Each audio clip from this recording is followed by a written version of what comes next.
afternoon, cloudy with isolated showers. Near steady temperature in the mid-60s. East winds around 10 miles an hour. Chance of showers.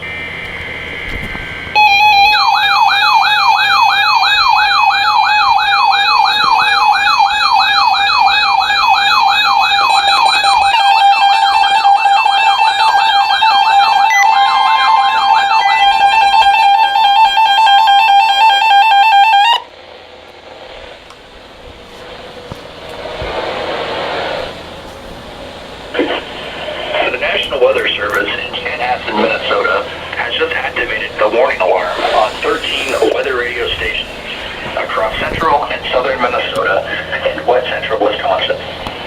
During dangerous weather situations, these specially built radios are automatically activated to warn from the hazard.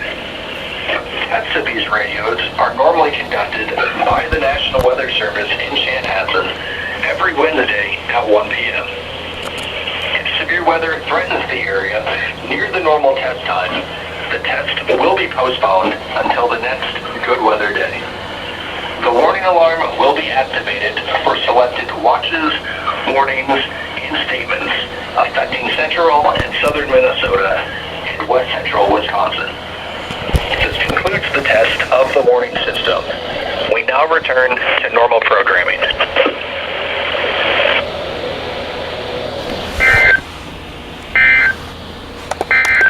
This is Weather Radio Station